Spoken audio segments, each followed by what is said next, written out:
Você está pronta? Ele sussurrou no escuro. E o que aconteceu em sua noite de núpcias superou cada sonho que ela já teve. Uma jovem inocente, uma noite que mudou tudo, um romance de tirar o fôlego. De onde você está assistindo? Conta pra gente nos comentários. Se inscreve no canal e deixa aquele like para descobrir como essa história de amor se tornou inesquecível. O sol do Rio de Janeiro se derramava preguiçosamente sobre as mesas do café, enquanto Helena observava seu cappuccino esfriar. Aos 32 anos, com uma carreira bem-sucedida como arquiteta e uma vida aparentemente completa, algo em seu interior permanecia intacto, como um cômodo fechado em uma casa por todo o resto perfeita. As risadas dos casais próximos pareciam sublinhar aquele silêncio interior que nem mesmo o burburinho da Avenida Atlântica conseguia disfarçar. Talvez a vida não seja encontrar o que buscamos, mas reconhecer o que sempre esteve diante de nós, pensou, enquanto seus dedos brincavam distraidamente com a colher prateada. Não percebeu a presença daquele homem até que uma sombra se projetou sobre sua mesa. Ao levantar o olhar, encontrou-se com olhos cor de âmbar que pareciam conter histórias ainda não contadas.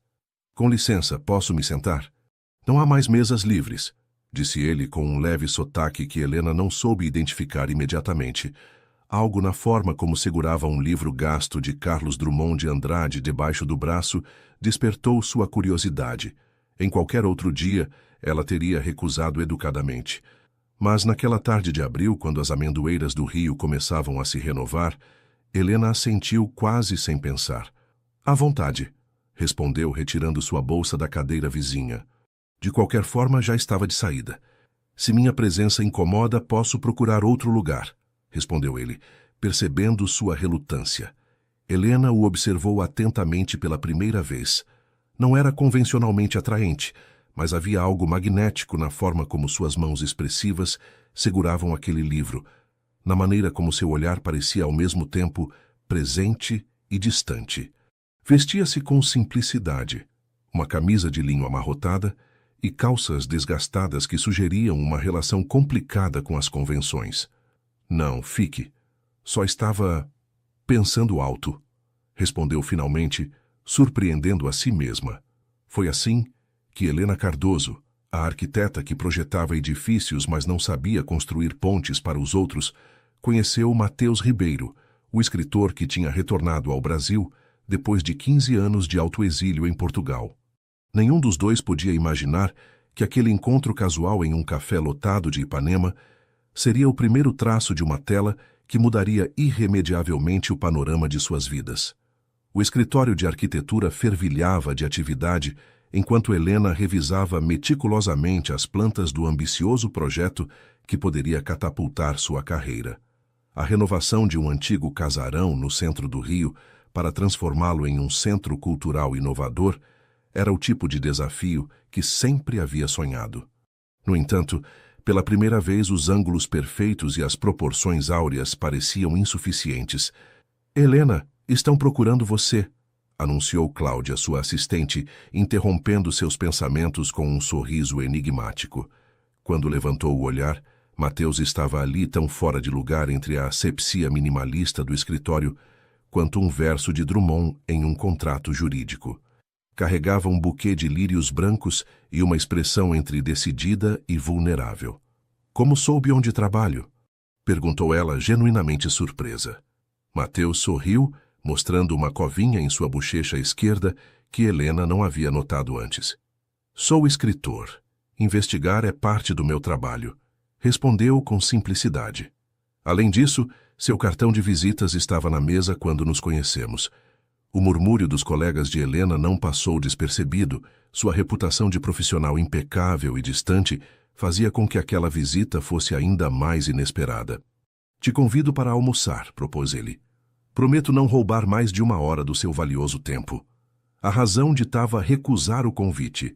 Helena tinha uma reunião importante naquela tarde e dezenas de decisões pendentes. No entanto, algo na forma como Matheus segurava aquelas flores, como se oferecesse não apenas um buquê, mas uma possibilidade, a desarmou por completo. Me dê 5 minutos, respondeu surpreendendo a todos, inclusive a si mesma.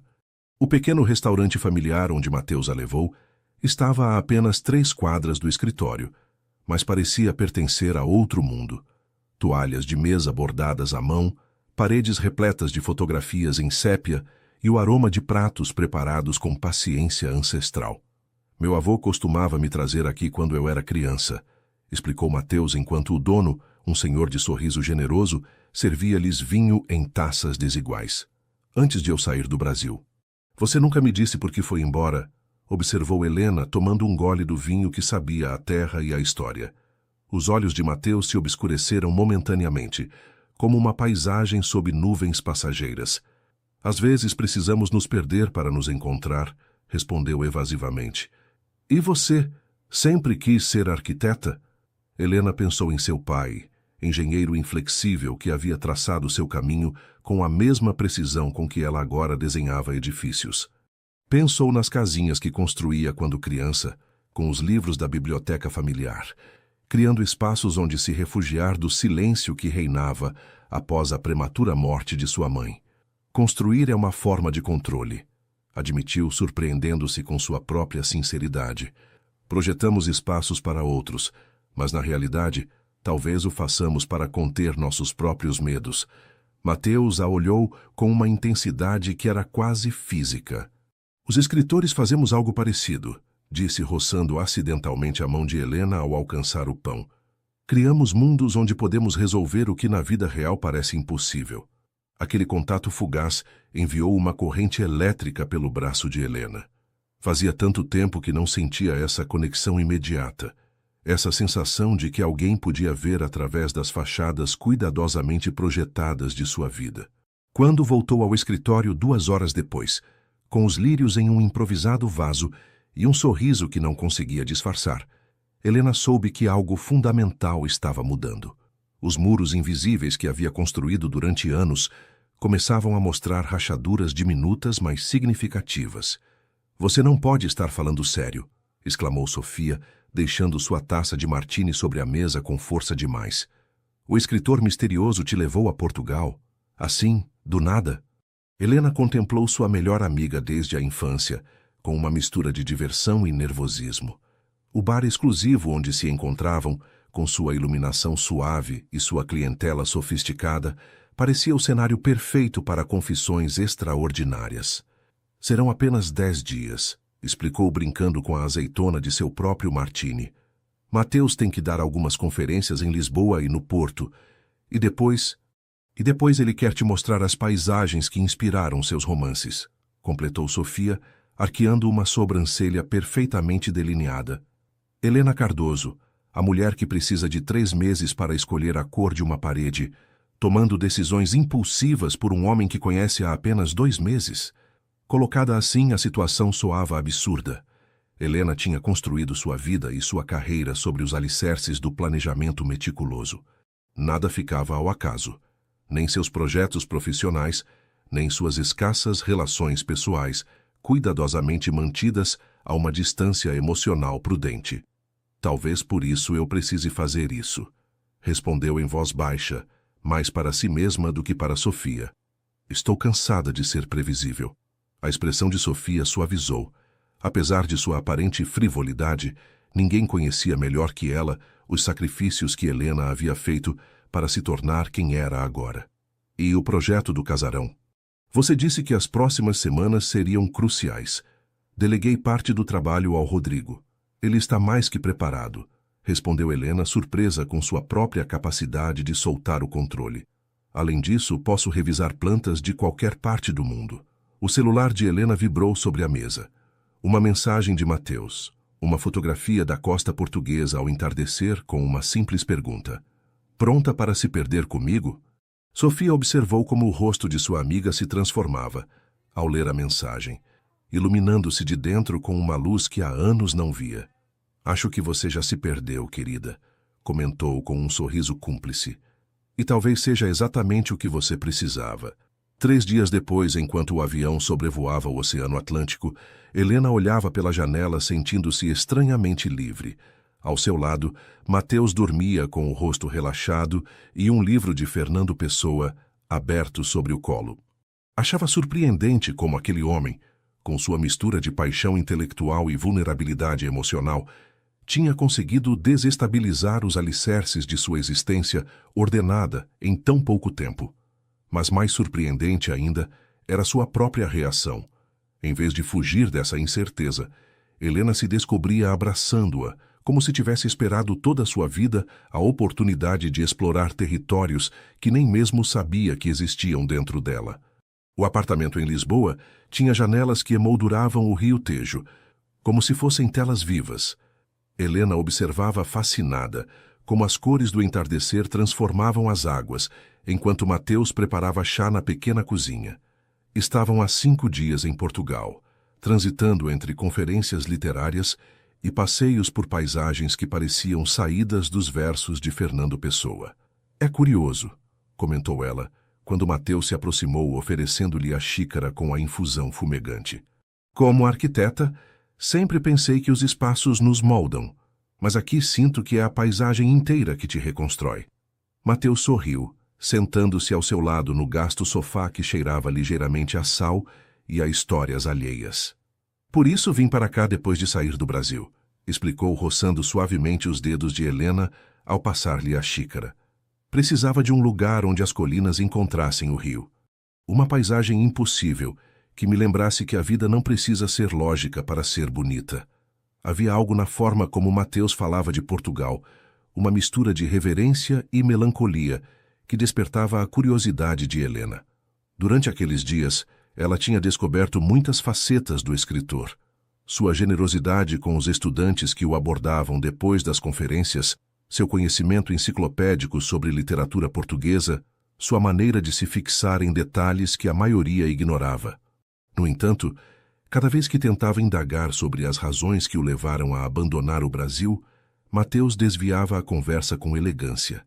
"Algum dia você terá que me contar a verdadeira história", insistiu Helena, sentindo que aquela peça faltante era crucial para entendê-lo completamente. Algo mudou no olhar de Mateus. O calor habitual deu lugar a uma distância que Helena não havia visto antes. "Há histórias que não merecem ser contadas, Helena", respondeu com uma frieza que contrastava com a intimidade que haviam compartilhado nos últimos dias. "Nem tudo precisa se transformar em uma narrativa." O silêncio que seguiu foi denso, carregado de palavras não ditas. Helena sentiu que acabava de tocar um muro invisível, mas sólido. A arquiteta nela queria analisar essa estrutura, entender seus alicerces, buscar uma porta. A mulher que estava aprendendo a sentir sem calcular por outro lado, percebeu a dor por trás daquela barreira. "Sinto muito", disse finalmente. "Não pretendia..." "Não importa", interrompeu a Mateus, levantando-se abruptamente. "Devemos nos preparar. O jantar com Alexandre é em 1 hora." Enquanto se arrumava no pequeno banheiro, Helena se olhou no espelho embaçado pelo vapor do chuveiro. O que estava fazendo realmente naquele apartamento, naquele país, com um homem que continuava sendo em muitos aspectos um enigma?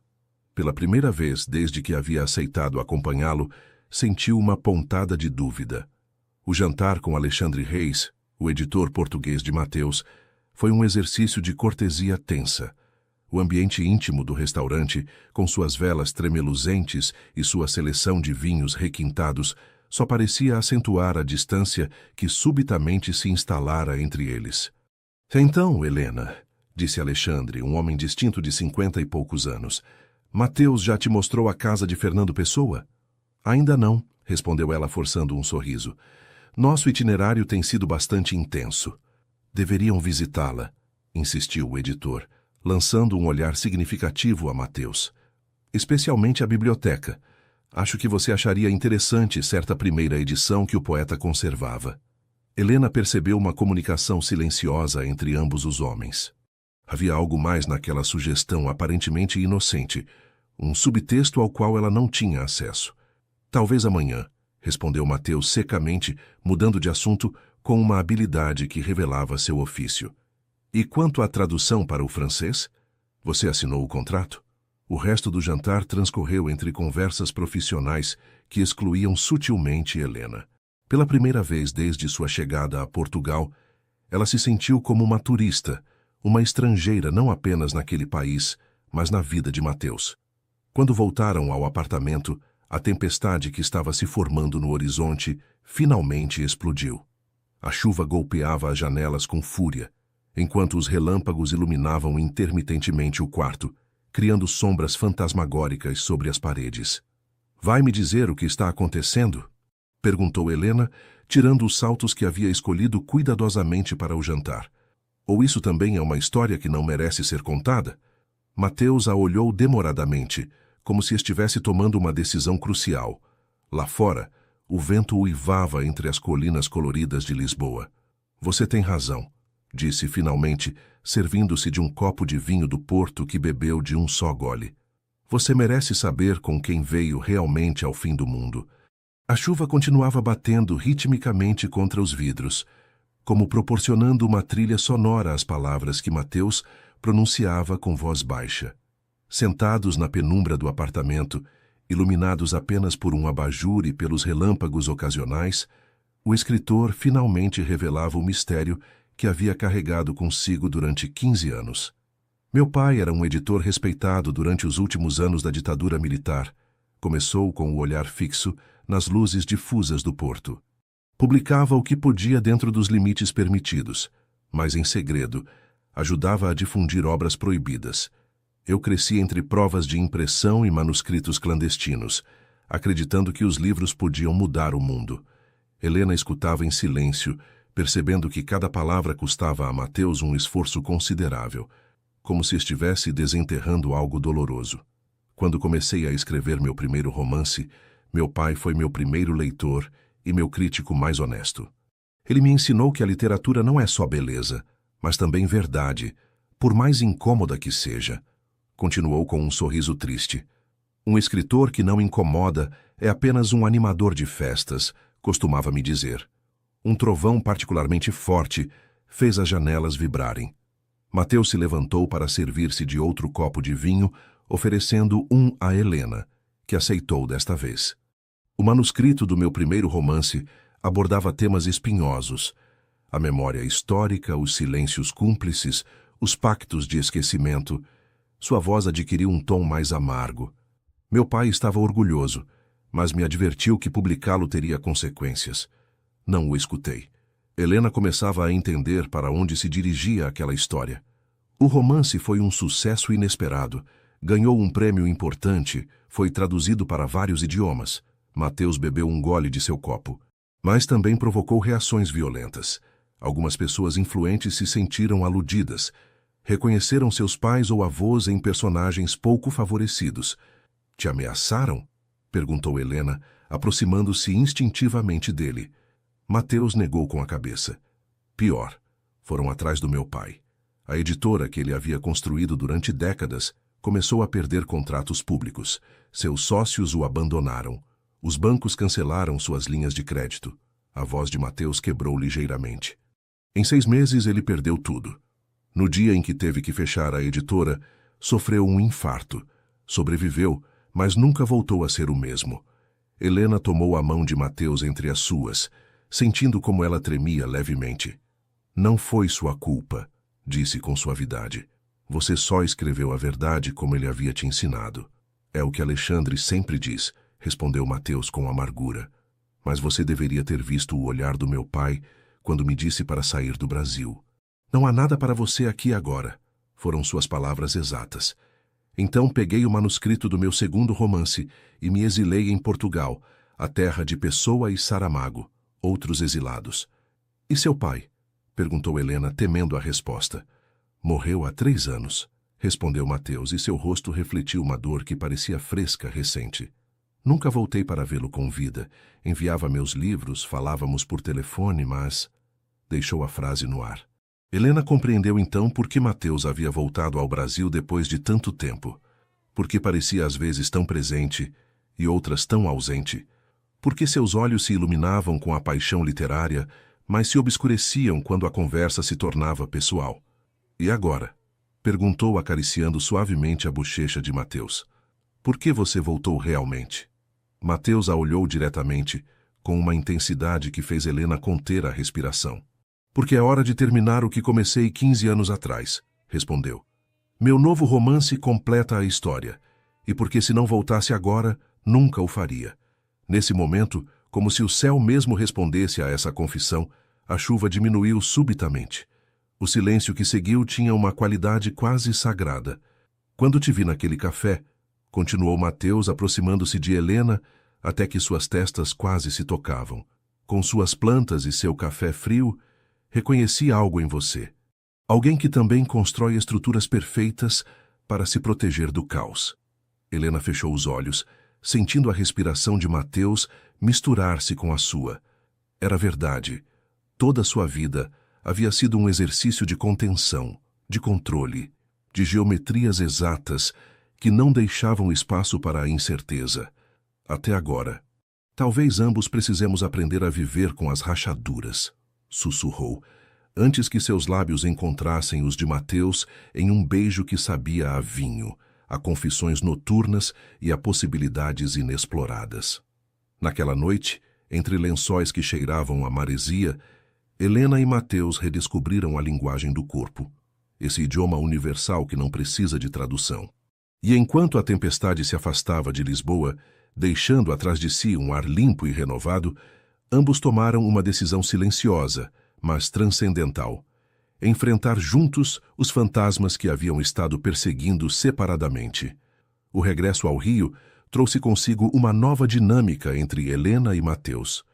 A intimidade forjada em Portugal, especialmente depois daquela noite de confissões, havia criado um vínculo que nenhum dos dois sabia exatamente como lidar no contexto de suas vidas cotidianas. Como dois planetas que subitamente alteram suas órbitas, ambos tentavam encontrar um novo equilíbrio. O escritório de arquitetura recebeu Helena com uma crise. O cliente do casarão havia realizado mudanças substanciais em seus requisitos, colocando em xeque meses de trabalho. Solicitaram incorporar um auditório subterrâneo, explicou Rodrigo, mostrando-lhe as novas plantas com expressão preocupada, o que afeta completamente as fundações históricas que queríamos preservar. Helena mergulhou no trabalho com renovada intensidade. Parte dela agradecia este desafio profissional que lhe permitia adiar decisões pessoais mais complexas. Que lugar ocuparia Mateus em sua vida estruturada? Estaria disposta a integrar em seu cotidiano um homem que carregava um passado tão turbulento? Mateus, por sua vez, trabalhava febrilmente na edição final de seu novo romance. Haviam estabelecido uma rotina de mensagens diárias e jantares esporádicos, momentos roubados entre suas respectivas obrigações. Foi durante um desses jantares que o mundo cuidadosamente compartimentado de Helena começou a desmoronar. "Invadiram meu apartamento", anunciou Mateus assim que a viu com o rosto transtornado. "Levaram meu computador e os rascunhos do romance.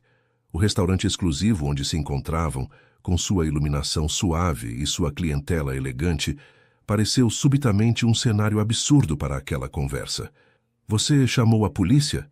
perguntou Helena, tentando manter a calma. "Não é tão simples", respondeu Mateus, passando a mão pelo cabelo com gesto nervoso. "O romance revela nomes. Conecta eventos atuais com o passado que todos querem esquecer. Se cair nas mãos erradas..." Helena sentiu um arrepio percorrer sua espinha. A história que Mateus lhe contara em Portugal adquiria repentinamente dimensões mais concretas e ameaçadoras. "Você suspeita de alguém?" perguntou, baixando instintivamente a voz. "Tenho algumas ideias", respondeu Mateus, com uma expressão que Helena não havia visto antes, uma mistura de determinação e medo. "Mas preciso da sua ajuda." Aquela simples frase marcou um ponto de inflexão. Até esse momento, Helena havia mantido uma distância prudente entre sua vida ordenada e a existência turbulenta de Mateus. Agora, ele lhe pedia explicitamente que cruzasse essa linha. "O que você precisa?" perguntou surpresa com a firmeza de sua própria voz. "Há um homem, Francisco Monteiro", explicou Mateus. "Um antigo sócio do meu pai que o traiu quando as coisas ficaram difíceis. Agora é um importante assessor governamental. O romance o retrata, sem muita gentileza. Você acha que ele está por trás do roubo? É possível. Ou alguém que trabalha para ele." Mateus baixou o olhar para sua taça de vinho intacta. A esposa dele, Cecília, é presidente de uma fundação cultural. Soube que estão procurando um arquiteto para sua nova sede. Helena começava a entender o que Mateus sugeria. Você quer que eu me aproxime deles profissionalmente, concluiu, sentindo uma mistura de inquietação e excitação. Só preciso saber se eles têm um manuscrito, esclareceu Mateus. Não estou pedindo que você espione ou faça algo ilegal. Apenas mantenha os olhos abertos. Helena tomou um longo gole de seu vinho, dando-se tempo para pensar. A arquiteta metódica nela apontava todos os riscos, pessoais, profissionais, até mesmo legais. Mas outra parte, uma que havia despertado nas costas de Portugal, se sentia estranhamente atraída por essa incursão no desconhecido. Tudo bem, disse finalmente. Verei o que posso fazer. O sorriso de alívio de Mateus fez Helena sentir uma pontada de dúvida. Estaria tomando essa decisão pelas razões certas? Ou simplesmente estava se deixando levar pela intensidade do que sentia por ele? 3 dias depois, Helena se encontrava no escritório de Cecília Monteiro, uma mulher de uns 50 anos cuja elegância calculada ocultava uma frieza que Helena percebeu imediatamente. O luxuoso escritório, com vistas privilegiadas para o jardim botânico, estava decorado com um gosto impecável, que, no entanto, resultava estranhamente impessoal. Sua proposta para nossa sede é fascinante, senhorita Cardoso, comentou Cecília, revisando o portfólio que Helena havia preparado especificamente para esta reunião. Me interessa especialmente sua abordagem sobre a integração de espaços históricos com funcionalidades contemporâneas. É precisamente o que tentamos conseguir no projeto do Casarão Vilamar, respondeu Helena com profissionalismo calculado. Preservar a alma do edifício enquanto o adaptamos a novas necessidades. Ah, sim, o famoso casarão, sorriu Cecília. Meu marido comentava ontem mesmo sobre esse projeto. Parece que vocês estão tendo dificuldades com as mudanças solicitadas. Helena manteve sua expressão neutra, mas internamente ficou em alerta. Como Francisco Monteiro sabia sobre os problemas específicos do casarão? Essa informação não era de domínio público. Todo grande projeto tem seus desafios, respondeu diplomaticamente. É parte do processo criativo. A conversa continuou por vias profissionais, mas Helena não podia ignorar a sensação de estar se movendo em águas perigosas. Quando Cecília a convidou para uma recepção em sua casa no fim de semana, para que conhecesse possíveis patrocinadores, Helena aceitou com um sorriso que ocultava o tumulto de emoções contraditórias que sentia. Ao sair do edifício, ligou imediatamente para Mateus. Eles sabem do projeto do casarão, informou caminhando rapidamente pelo aterro do Flamengo. Informação que não deveriam ter. O que confirma minhas suspeitas, respondeu Mateus. Eles têm contatos dentro da prefeitura. Provavelmente os mesmos que pressionaram os clientes para solicitar essas mudanças impossíveis no seu projeto. Por que fariam isso? Perguntou Helena, parando em frente ao Museu de Arte Moderna sem realmente vê-lo. Para mantê-la ocupada, distraída, explicou Mateus com voz tensa. Ou talvez como uma forma de pressão indireta. Se sabem do nosso relacionamento, a palavra relacionamento ficou suspensa entre eles, carregada de implicações que nenhum havia verbalizado ainda. Me convidaram para uma recepção na casa deles, disse Helena, mudando ligeiramente de assunto. Neste sábado. O silêncio de Mateus do outro lado da linha foi mais eloquente que qualquer resposta. Não irei se você acha que é perigoso, acrescentou Helena, surpresa com sua própria temeridade. Não, você deve ir, respondeu finalmente Mateus. Mas tenha cuidado, Helena. Essas pessoas não conhecem limites quando sentem que seus privilégios estão ameaçados. Ao desligar, Helena olhou ao seu redor subitamente consciente de cada rosto, cada gesto, cada olhar. A arquiteta que sempre havia vivido em um mundo de linhas claras e espaços definidos se encontrava agora em um território sem mapas, onde as sombras podiam ocultar verdades incômodas ou perigos reais. E o mais desconcertante era que, apesar do medo, se sentia mais viva do que nunca. A mansão dos Monteiro era exatamente como Helena havia imaginado. Uma ostentosa exibição de riqueza disfarçada de bom gosto. Situada na Barra da Tijuca, a propriedade combinava linhas arquitetônicas contemporâneas com elementos clássicos, criando um efeito impressionante, mas ligeiramente discordante. Como arquiteta, Helena percebia imediatamente as decisões de design que priorizavam a aparência sobre a harmonia. Impressionante, não é? Comentou uma voz ao seu lado enquanto contemplava a fachada iluminada estrategicamente. Embora pessoalmente ache que falta alma, como aos seus donos. Helena se virou para encontrar-se com uma mulher mais velha, elegantemente vestida de preto, com um colar de pérolas que emoldurava um rosto de traços fortes e olhar penetrante. Carmen Silva. Apresentou-se a mulher, estendendo uma mão de dedos longos e nodosos. Viúva do poeta Raul Silva, embora ninguém aqui se lembre mais dele. E a senhorita é... Helena Cardoso, respondeu apertando aquela mão que transmitia uma força inesperada. Arquiteta. Ah, outra criadora de espaços, sorriu Carmen, com um brilho de cumplicidade em seus olhos escuros. Meu marido costumava dizer que os arquitetos e os poetas compartilham o ofício. Ambos constroem refúgios contra o caos, só que com materiais diferentes. Algo na forma como Carmen pronunciou essas palavras, com uma mistura de melancolia e sabedoria, tocou Helena profundamente. Antes que pudesse responder, no entanto, Cecília Monteiro se aproximou, resplandecente em um vestido cor de champanhe que parecia desenhado para intimidar. Vejo que conheceu nossa querida Carmen, disse com um sorriso que não alcançava seus olhos. Uma instituição viva no mundo literário carioca.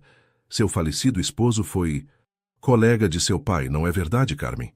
A pergunta, aparentemente inocente, continha um subtexto que Helena não compreendeu completamente, mas que percebeu na súbita tensão no rosto de Carmen. Raul e Eduardo compartilharam muito mais que profissão, querida, respondeu Carmen com doçura envenenada. Compartilharam princípios, algo cada vez mais escasso em certos círculos. Cecília manteve seu sorriso artificial enquanto tomava Helena pelo braço com firmeza excessiva. Devo apresentá-la ao meu marido, disse afastando-a de Carmen. Ele está muito interessado em conhecê-la. Enquanto atravessavam o salão principal, onde o rio se misturava em uma coreografia social perfeitamente calculada, Helena observava cada detalhe. As conversas que se interrompiam à sua passagem, os olhares avaliadores, os espaços de poder invisíveis mas reais. Como arquiteta, estava acostumada a ler os espaços. Agora tentava ler as pessoas que os habitavam. Francisco Monteiro resultou ser um homem corpulento de uns 60 anos, com uma calvície incipiente, cuidadosamente dissimulada, e um sorriso que nunca chegava a seus olhos pequenos e calculistas. Estava rodeado do que pareciam ser políticos e empresários, em um canto do salão estrategicamente posicionado. Então a senhora é a famosa arquiteta, disse, avaliando-a com um olhar que fez Helena sentir a necessidade de tomar um banho. Cecília está entusiasmada com suas ideias para a fundação. Mal começamos a explorar possibilidades, respondeu Helena com profissionalismo distante. Minha esposa mencionou que também está trabalhando no casarão Vilamar, continuou Monteiro, com um interesse que parecia excessivo. Um projeto complicado, tenho entendido. Todo projeto ambicioso apresenta desafios, respondeu Helena, repetindo a frase que havia utilizado com Cecília. Certo, certo, assentiu Monteiro, aproximando-se ligeiramente. Mas alguns desafios podem ser evitados com as conexões adequadas. Sempre é bom ter amigos em posições estratégicas. A oferta velada era tão óbvia que resultava quase vulgar. Helena manteve sua expressão profissional enquanto buscava uma resposta que não comprometesse nem sua integridade, nem sua missão daquela noite. Prefiro enfrentar os desafios com criatividade e rigor técnico, respondeu finalmente. É mais satisfatório profissionalmente. Algo mudou no olhar de Monteiro. A falsa cordialidade deu lugar a uma frieza calculista que resultou mais honesta e, por isso, mais intimidante. Admiro sua independência, senhorita Cardoso, disse, com um tom que sugeria exatamente o contrário. É uma qualidade rara hoje em dia, embora às vezes perigosa. Antes que Helena pudesse responder àquela ameaça apenas dissimulada, a conversa foi interrompida pela chegada de novos convidados. Aproveitando a distração, Helena se desculpou e se dirigiu ao banheiro, necessitando de um momento para processar o que acabava de acontecer. O corredor que levava aos banheiros estava decorado com fotografias emolduradas. Monteiro apertando mãos de políticos reconhecíveis, Cecília em eventos beneficentes, ambos em recepções oficiais. Uma amostra cuidadosamente curada de influência e conexões. Helena estava tão absorta nessas imagens que quase não notou uma porta entreaberta ao final do corredor. Uma voz masculina, tensa e autoritária, a deteve imediatamente. Preciso que esse manuscrito seja completamente desacreditado antes da Bienal do Livro, dizia a voz que Helena reconheceu como a de Monteiro. Não me importa como você faça. Encontre algo, invente se for necessário. Esse maldito livro não pode vir à luz. Já temos os rascunhos, senhor, respondeu outra voz mais jovem e servil. Mas Ribeiro tem cópias de segurança e contatos em editoras estrangeiras. Cuide disso, cortou Monteiro secamente, e descubra mais sobre essa arquiteta. Seu repentino interesse pela fundação de Cecília é conveniente demais. Helena recuou silenciosamente, o coração martelando em seu peito. Tinha confirmado as suspeitas de Mateus, mas também havia descoberto algo mais preocupante. Estavam na mira de Monteiro. Ao retornar ao salão com uma calma fingida, encontrou-se novamente com Carmen Silva, que a observava com uma intensidade inquietante. Parece que viu um fantasma, querida, comentou a mulher mais velha, oferecendo-lhe uma taça de champanhe. Nesta casa eles abundam. Fantasmas de traições passadas e presentes. Helena tomou a taça com mãos ligeiramente trêmulas. Não sei a que se refere, respondeu, tentando manter um tom casual. Carmen sorriu com tristeza. Você sabe perfeitamente, disse em voz baixa, assim como sabe quem é Mateus Ribeiro e por que ele voltou realmente ao Rio. Helena quase derramou sua champanhe. Como... Eduardo Ribeiro não foi apenas colega do meu marido, explicou Carmen. Foi seu melhor amigo. Estive junto ao seu leito quando morreu e prometi que cuidaria de seu filho quando voltasse, porque sabia que ele voltaria, eventualmente. Helena olhou ao seu redor, subitamente consciente dos olhares curiosos. Carmen pareceu entender sua preocupação. Ninguém nos presta atenção, querida, tranquilizou-a. Para todos esses abutres, sou apenas uma velha irrelevante recordando glórias passadas. O que quer de mim? Perguntou Helena diretamente. Carmen a olhou com uma mistura de compaixão e respeito. Quero que diga a Mateus que tenho algo que lhe pertence, respondeu com simplicidade. Algo que seu pai me confiou antes de morrer. Algo que completará o quebra-cabeça. Antes que Helena pudesse perguntar mais, Cecília se materializou novamente ao seu lado, desta vez acompanhada por um fotógrafo. Aqui estão duas de minhas mulheres favoritas, exclamou com falsa efusividade. Precisamos de uma foto para o boletim da fundação. Enquanto posava para a fotografia, com Carmen de um lado e Cecília do outro, Helena sentiu que estava presa entre dois mundos, um de verdades incômodas e outro de mentiras elegantes. Que no meio dessa estranha casa de vidro, onde tudo parecia transparente, mas nada era o que aparentava, tomou uma decisão que alteraria irrevogavelmente o curso de sua vida e a de Mateus. Essa noite já não seria simplesmente uma observadora. Se tornaria protagonista de uma história que havia começado muito antes de seu nascimento. A mensagem de Mateus chegou às 3 da madrugada, despertando Helena de um sono intranquilo. Preciso te ver. Agora. É urgente. A noite carioca estava fresca, com esse ar limpo e frágil que precede o amanhecer. Helena dirigiu até o apartamento de Mateus em Santa Teresa, com uma sensação de irrealidade, como se estivesse se movendo em um sonho febril. As ruas vazias, os semáforos piscando em amarelo, a cidade contendo a respiração antes de um novo dia. Encontrou Mateus pálido, descabelado, com roupas que pareciam não ter sido trocadas há dias. O apartamento mostrava sinais de busca apressada. Livros empilhados no chão, gavetas abertas, papéis espalhados. Publicaram trechos manipulados do meu romance, explicou sem preâmbulos, mostrando-lhe a tela de seu tablet. Em um blog anônimo, mas já está circulando nas redes. Helena leu as passagens sentindo um nó no estômago. Reconhecia fragmentos do que Mateus havia lido durante sua viagem a Portugal, mas distorcidos, tirados de contexto, alternados com adições que convertiam uma exploração histórica complexa no que parecia uma diatribe vingativa e paranoica. É o manuscrito roubado, confirmou Helena, lembrando da conversa que havia escutado na casa dos Monteiro. Estão tentando desacreditá-lo antes que você possa publicar a versão real. Pior ainda, acrescentou Mateus, passando as mãos pelo rosto com gesto desesperado. Apresentaram um processo por difamação. Meu editor brasileiro está aterrorizado. Fala em cancelar o contrato. Helena sentiu que o chão se movia sob seus pés. Tudo estava acontecendo rápido demais, seguindo um roteiro que parecia escrito para destruir Mateus.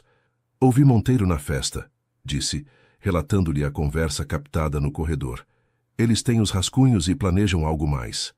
E sabem da minha conexão com você. Mateus a olhou com uma mistura de culpa e medo. Isso é exatamente o que eu temia, disse com voz quebrada. Arrastei você para minha guerra pessoal. Deveria ter me mantido longe de você. Helena sentiu uma pontada dolorosa ante essas palavras. É isso o que sou para você? Um erro? Perguntou, incapaz de conter a dor em sua voz. Não, exclamou Mateus, aproximando-se para tomar suas mãos. Você é a única coisa que deu sentido ao meu retorno. Mas nunca quis colocá-la em perigo. Carmen Silva também estava na festa, disse Helena, mudando de assunto para evitar que as emoções a transbordassem. Me pediu para dizer que tem algo que pertence a você. Algo que seu pai confiou a ela antes de morrer. A expressão de Mateus mudou completamente, como se um raio de luz atravessasse subitamente a escuridão que o envolvia. Carmen, murmurou com uma mistura de surpresa e esperança. Claro, meu pai mencionou seu nome em nossa última conversa, mas eu estava tão zangado, tão teimoso. O telefone de Helena tocou, interrompendo o momento. Era Rodrigo, seu colega do escritório. Helena, você tem que vir imediatamente, disse, com uma urgência incomum em sua voz habitualmente calma. O cliente do casarão cancelou o projeto. Estamos em crise. O quê? Como é possível? Perguntou Helena, embora já intuísse a resposta. Não sei, respondeu Rodrigo. Mas mencionaram algo sobre conflitos de interesse e associações questionáveis. Você tem ideia do que estão falando? Helena olhou para Mateus, que havia escutado a conversa graças ao viva voz do telefone. Sua expressão era uma mistura de raiva e resignação. Estarei lá em 1 hora, respondeu Helena, desligando. O silêncio que seguiu foi denso, carregado de implicações. As consequências que Mateus havia temido começavam a se materializar, mas agora não afetavam apenas a ele, mas também a Helena, a sua carreira cuidadosamente construída, a sua reputação profissional. Isso é apenas o começo, disse Mateus finalmente. Eles vão atrás de tudo o que me importa, e agora isso inclui você. Helena sentiu uma onda de determinação substituir o medo inicial. Toda sua vida havia jogado segundo as regras, havia construído estruturas seguras, havia evitado conflitos, mas agora, diante de uma injustiça tão flagrante, algo se rebelava dentro dela. Não vou deixá-lo sozinho nisso, declarou, com uma firmeza que surpreendeu a ambos. Se querem guerra, a terão, mas em nossos termos. O sorriso triste de Mateus continha tanto amor quanto preocupação. Você não sabe contra quem está se enfrentando, Helena, advertiu. Essas pessoas passaram décadas aperfeiçoando a arte de destruir vidas enquanto mantêm suas mãos aparentemente limpas. Precisamente por isso, não podemos permitir que ganhem, respondeu ela, aproximando-se para acariciar suavemente seu rosto tenso. Não se trata apenas do seu livro ou do meu projeto. Trata-se de não deixar que o medo nos paralise. Enquanto o amanhecer começava a filtrar sua luz, através das persianas do apartamento desordenado, Helena e Mateus se abraçaram, encontrando nesse contato humano básico a força para enfrentar o que viria. Era um abraço de amantes, sim, mas também de aliados, de companheiros em uma luta que acabavam de começar a entender. Devemos falar com Carmen o quanto antes, disse Helena, separando-se suavemente. E depois precisamos de um plano. Mateus assentiu, e pela primeira vez em dias, Helena viu um lampejo da paixão e determinação que a haviam atraído a ele desde o princípio. Vamos recuperar meu manuscrito, declarou, e publicar a verdade, custe o que custar. O que nenhum dos dois sabia naquele momento era que o custo seria muito mais alto do que imaginavam, e que antes de encontrar seu caminho para a luz, teriam que atravessar juntos a escuridão mais profunda. A reunião no escritório de arquitetura foi exatamente tão terrível quanto Helena havia antecipado. O projeto do casarão, que deveria ser a joia de sua carreira, havia sido cancelado oficialmente. Mas isso era apenas o começo. Outros 2 clientes importantes haviam pausado seus projetos com o escritório, citando reavaliações orçamentárias que soavam claramente como desculpas. Preciso saber o que está acontecendo, Helena, disse Carlos, o fundador do escritório e mentor de Helena durante anos. Recebi uma ligação de Ernesto Valverde esta manhã. Ele me perguntou diretamente se estávamos envolvidos em algum tipo de controvérsia política. Helena olhou para o homem que a havia guiado profissionalmente, que havia confiado nela a ponto de torná-la sócia minoritária do escritório numa idade em que a maioria dos arquitetos ainda desenhava plantas para outros. Devia-lhe a verdade, mas como explicar algo que nem ela mesma compreendia completamente? Estou investigando, respondeu, mantendo a compostura profissional que sempre a havia caracterizado. Prometo que resolverei isso. A expressão de Carlos, uma mistura de decepção e preocupação paternal, foi como uma punhalada. Você sempre foi brilhante, Helena, disse com suavidade. Mas às vezes a genialidade nos cega para os perigos reais. Seja lá o que for em que está envolvida, resolva, pelo bem de todos que trabalham aqui. Ao sair do edifício, Helena sentiu o peso dos olhares de seus colegas. Em apenas alguns dias, havia passado de ser a arquiteta exemplar, a profissional perfeita, a se tornar uma ameaça para o escritório que era sua segunda família. Seu telefone tocou. Era Sofia. Você viu o Globo hoje? Perguntou sua amiga sem preâmbulos. Não tive tempo, respondeu Helena, dirigindo-se ao seu carro com passo acelerado. Pois deveria. A voz de Sofia tinha um tom estranho entre preocupado e fascinado. Há uma coluna sobre influências estrangeiras em projetos culturais cariocas. Seu nome aparece, junto com o do seu escritor misterioso, e não de forma lisonjeira. Helena sentiu um calafrio. A maquinaria que Mateus tanto temia estava em plena operação e com uma eficiência aterradora. Te ligo depois, respondeu, desligando abruptamente ao ver uma figura familiar esperando-a junto ao seu carro. Carmen Silva, elegante como sempre em um sóbrio conjunto preto, parecia fora de lugar no estacionamento funcional do edifício de escritórios. Não temos muito tempo, querida, disse sem preâmbulos. E não é seguro falar aqui. Siga-me em seu carro. Meia hora depois, encontravam-se em um pequeno apartamento em Santa Teresa. Um espaço modesto, mas cheio de livros, quadros e lembranças que falavam de uma vida rica em experiências. Carmen preparou o chá em silêncio, enquanto Helena observava as fotografias emolduradas. Carmen mais jovem junto a um homem de aspecto intelectual, que devia ser Raul Silva. Ambos com um menino pequeno, que Helena reconheceu como Mateus. Carmen com Eduardo Ribeiro, o pai de Mateus, ambos com expressões sérias diante do que parecia uma editora. Mateus não pôde vir, explicou Helena quando Carmen serviu o chá em delicadas xícaras de porcelana. Está reunido com seu advogado. As coisas estão se complicando rapidamente. Carmen assentiu com expressão grave. Eu sei, vi os jornais, respondeu, sentando-se diante de Helena. Monteiro e seus aliados são eficientes quando sentem que seus segredos estão ameaçados. Que segredos exatamente? Perguntou Helena, indo direto ao ponto. Preciso entender contra o que estamos enfrentando. Carmen a olhou demoradamente, como avaliando quanto podia confiar nela. Eduardo Ribeiro não foi apenas editor, começou finalmente. Durante os anos finais da ditadura militar e a redemocratização, documentou meticulosamente conexões entre figuras do regime e empresários que se enriqueceram com a repressão. Nomes, datas, transações. Um arquivo histórico que muitos prefeririam ver destruído. E Monteiro era um deles? Perguntou Helena, começando a entender. Francisco Monteiro era então um jovem ambicioso que trabalhava como assistente de um ministro, explicou Carmen. Utilizou essa posição para facilitar certos arranjos. Mais tarde, essa rede de contatos e favores o catapultou aonde está agora. Helena tomou um gole de chá, processando esta informação. E o manuscrito de Mateus expõe tudo isso? Não diretamente, respondeu Carmen. Seu romance é uma obra literária que explora os silêncios da redemocratização através de personagens fictícios. Mas para quem conhece a história real, as conexões são evidentes. E Monteiro sabe que Mateus possui informação muito mais concreta, que ele não utilizou, acrescentou Helena. Ainda, precisou Carmen, levantando-se para dirigir-se a um pequeno cofre dissimulado atrás de um quadro.